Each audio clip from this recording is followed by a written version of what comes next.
Okay, let's start with a spoiler warning. I'm going to be discussing the deeper themes of the game, which will include spoiler-ish elements. I won't discuss the huge character moments, but I will discuss plot twists and their impact on the wider reaching narrative of the game. Okay, are we good? 3, 2, 1, let's go.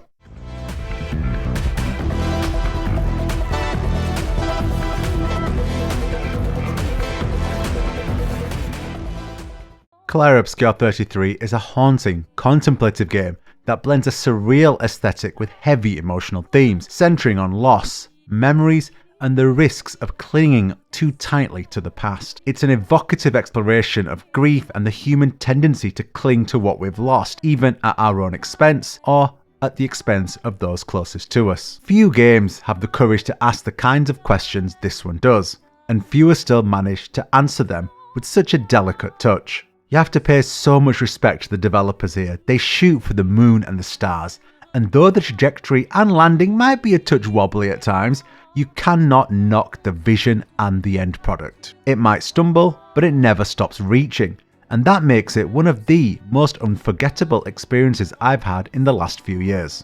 Now, don't be mistaken, what I just said a second ago isn't a knock on the game. Look, the game's not perfect, but when you're aiming this high, it's almost impossible to reach perfection. This is a deep, emotional subject topic that they're tackling, and it's not an easy thing to hit it out the park on every single point. But look, don't get it twisted. All in all, this is a wonderful package.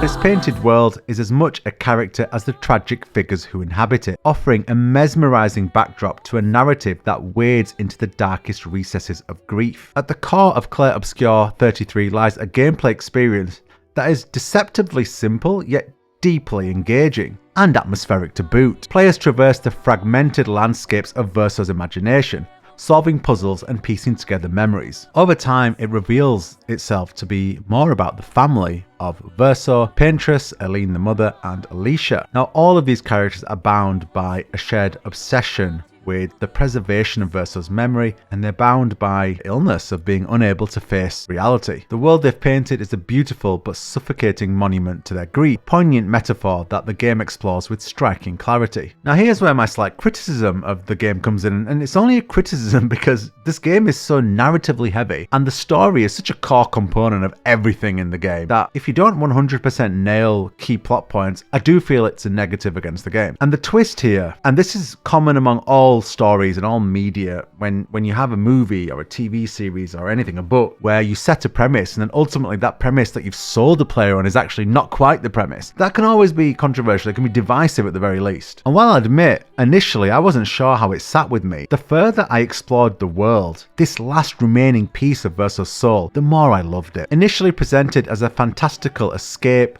the narrative pulls the rug out from the player, revealing a deeper commentary on escapism and the cost of retreating into art, or anything really, as a defense against pain. This kind of reminded me of Stephen King's The Dark Tower series, where the act of creation itself becomes the focal point of the story. Just as in King's books, the writer interacts with his creations, here the painter or painters in Clair Obscur 33 wrestle with their own godlike roles in shaping and sustaining Verso and his world. The comparison highlights a key question: where does creation end and obsession begin? Yet, the game's ambitions are also possibly its Achilles heel. The twist risks alienating players who were drawn in by the initial premise, and the shift in tone and stakes, while thematically rich, can feel a touch jarring at first. I eventually got over it. I'm not sure every player will, though by the looks of it, by the review scores, it looks like the vast majority of players did. There's also a failure to expand on the writers and their war with the painters, and a bit of time spent on this quite important aspect of the story would have helped build the world outside of the canvas for the player and give some more buy-in emotionally to the family in the real world. In these type of story twists, I don't think everybody appreciates being asked to reconsider the very foundation of the story they were engaging with. Even so, there's something undeniably bold about what Clair Obscur 33 dares to do. It's a rare game that pushes the boundaries of the themes you can explore in video games and explore well. Not only that, but the style in which they explore these themes. The way they use music, the way they use the art style and the graphics, all of it is wonderful, truly wonderful.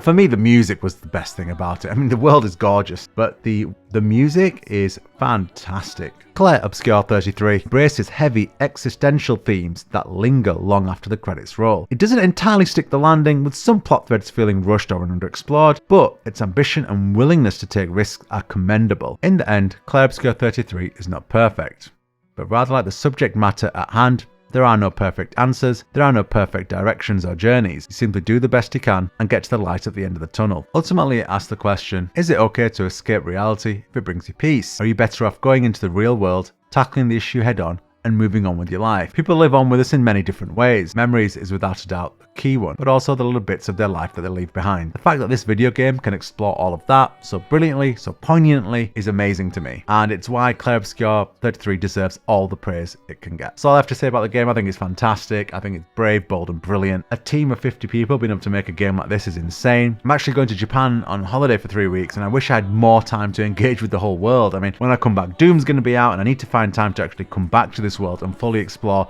Verso's life and imagination, because it begs to be explored. Wonderful game, absolute treat to play, and I will be amazed if this isn't Game of the Year. Take care guys, peace, leave a like if you wish. Take care.